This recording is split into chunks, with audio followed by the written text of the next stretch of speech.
you are seated at the marble vanity of a nobleman's private chamber, the glow of candlelight flickering across gold-trimmed walls and gilded mirrors. Your back is bare. Your eyes stare not at the man behind you, but at yourself. A boy wrapped in a silk cloth, still unsure where childhood ended and servitude began. The gloved hand on your shoulder rests heavy, too gentle to call cruel, too firm to be anything else. You don't flinch. That part of you no longer moves. The room smells of costly perfumes and crushed herbs, but nothing masks the scent of expectation. Outside, velvet robes rustle. Inside, your reflection waits for instruction. You are not a guest. You are not a servant. You are something else entirely. The door to the chamber closes behind him, and you understand what comes next. Before we continue, if you value dark and forgotten history, consider subscribing. Tell us where you are watching from. It truly helps us create more stories like this. Now, back to the video. They were called Moriscos after baptism, but no water could cleanse them of what Spain saw in their skin. Following the Reconquista, when Christian forces reclaimed the Iberian Peninsula from centuries of Muslim rule, the Moors, who remained many of them children, were caught between two worlds. One conquered, one devout, but both cruel. In the gilded homes of Spanish nobility, especially throughout the 16th century, boys of Moorish descent became silent features of aristocratic interiors.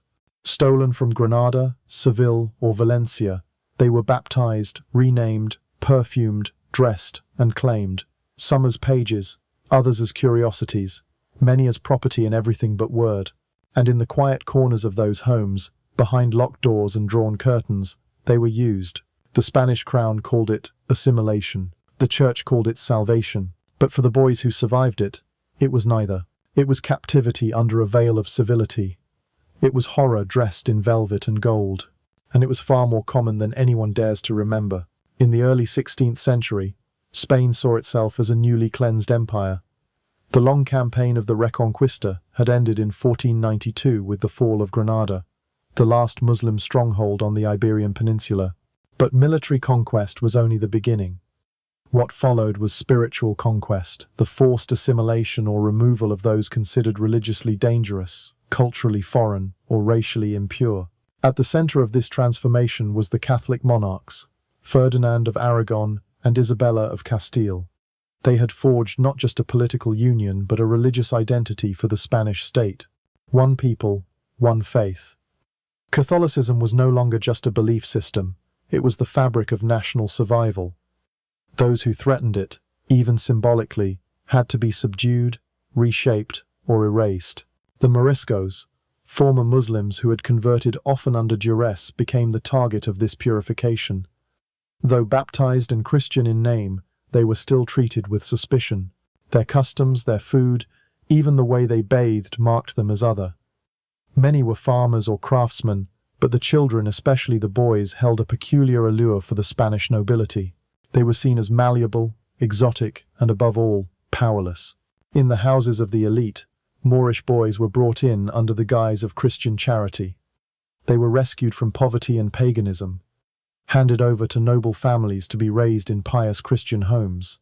But behind the polished rhetoric of salvation lay a darker motive: control. There was no true path to equality. Conversion erased no suspicion. Even in baptism, these boys remained marked. Their bodies were instruments for demonstration of dominance, of possession, of virtue corrupted by power. The church not only condoned this system, it administered it. Bishops signed off on the transfer of Muslim children into Christian households, often referring to them in legal terms as entrusted, a word that concealed their reality. They were not sons, nor students, nor apprentices. They were wards without guardianship, bodies without protection. And Spain, now flush with gold from the New World and drenched in triumphal Catholicism, had the means to expand this cruelty in silence. Every noble house became a private theatre where Spain's imperial fantasy played out, and every room had a mirror. The boys who vanished behind mirrors. They were never introduced by name, not in parlours, not at dinners, not in inventories.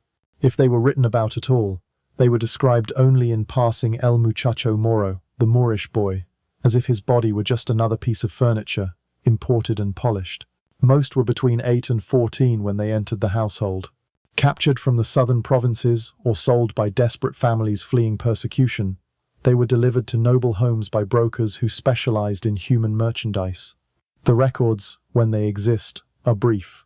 One boy taken in by a duke in Cordoba, another granted to a bishop in Zaragoza, always the passive voice. No one claimed to take, everyone claimed to save. Once inside the household, the boy was stripped not just of clothing, but of memory. His Arabic name was erased, his language forbidden, his prayers replaced with catechisms he barely understood. But he learned fast. Learning meant safety. Each day began before dawn. The boy woke in a stone alcove off the servants' quarters.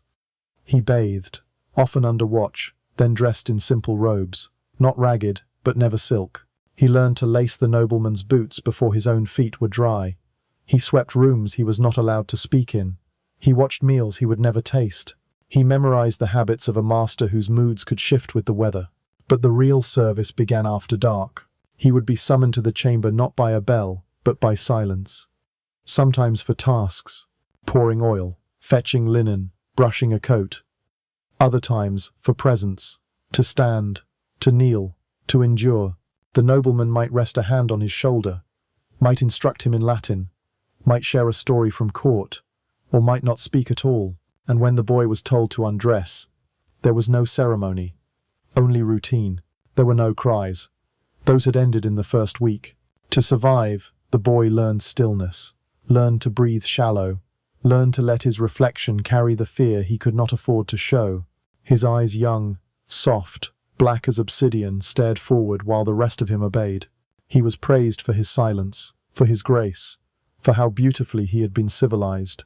But his body aged before his years. His smile, if ever there was one, left no trace. When he reached manhood, he was often dismissed. Too old now, too aware. Some were sent to serve in kitchens. Others were given to soldiers. A few were sold again, this time to the colonies. Fewer still remained in the house, silent, dutiful, and broken. And every new boy who arrived saw in them what he would become. A shadow that moved when spoken to. A soul that disappeared by degrees. When law, faith, and power merged in silence, there was no single document that legalized the exploitation of Moorish boys. No public decree read aloud in cathedral squares. No edict carved in stone. That is what made the system so enduring. It existed not through law, but through loophole. Not through cruelty, but through custody. Not through ownership, but through obedience. The foundation of this system rested on the patronato real, the royal patronage, a legal framework that allowed the Spanish crown to control ecclesiastical appointments and distribute religious authority. Through this mechanism, church and state were fused into a single voice. And that voice spoke only of salvation. Boys taken from Muslim families were often categorized as orphans in the legal records, regardless of whether their parents still lived. This allowed the state to place them in Christian care, bypassing any need for formal slavery contracts. The word service slave was carefully avoided. Instead, terms like paje page, criado servant, or encargado ward were used. These words suggested learning, guidance, paternal concern. But the boys never chose their guardians, and they could not leave. A document from 1559 refers to one such boy as muy obediente, y útil en todas las cosas del aposento del Señor, very obedient and useful in all matters of the Lord's chamber. The line appears in a property inventory, not a census.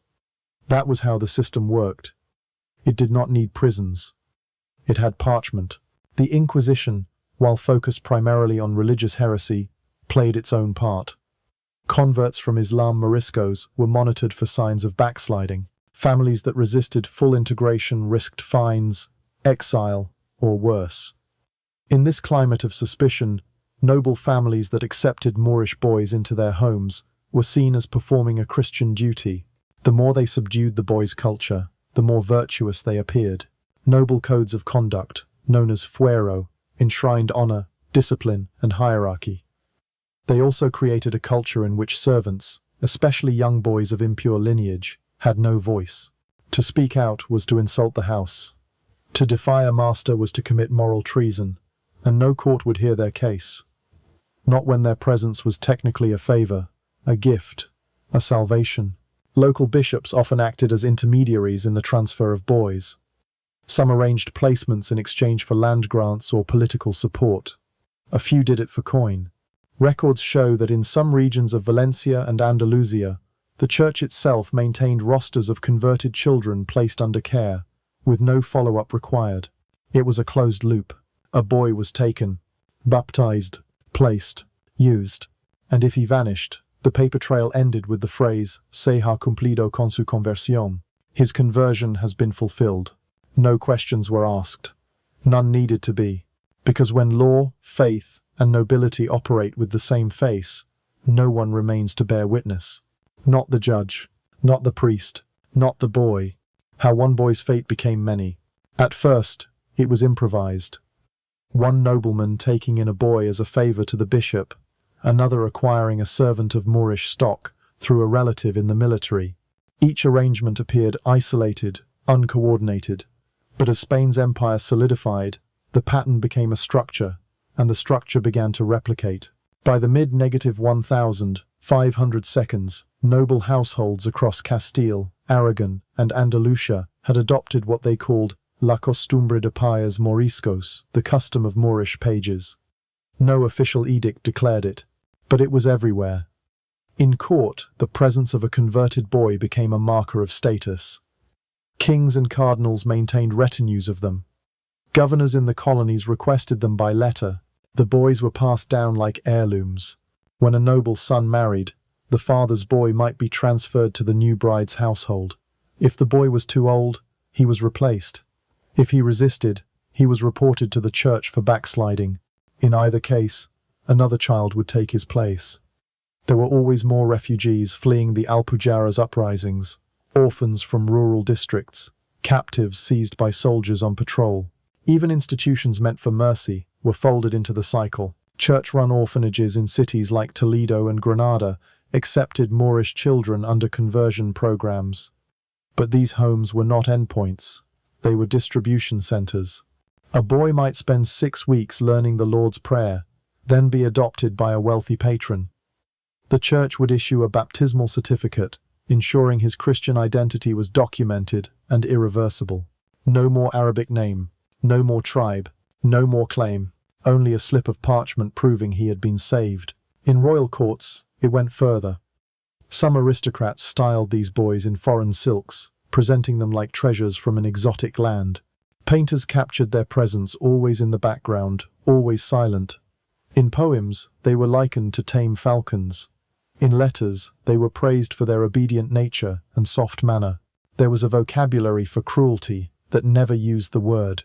When Spain expanded into the Americas, the system followed.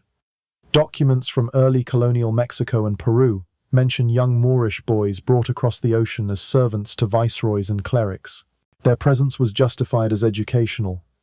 In truth, they carried the same role across continents: decorative, expendable, obedient.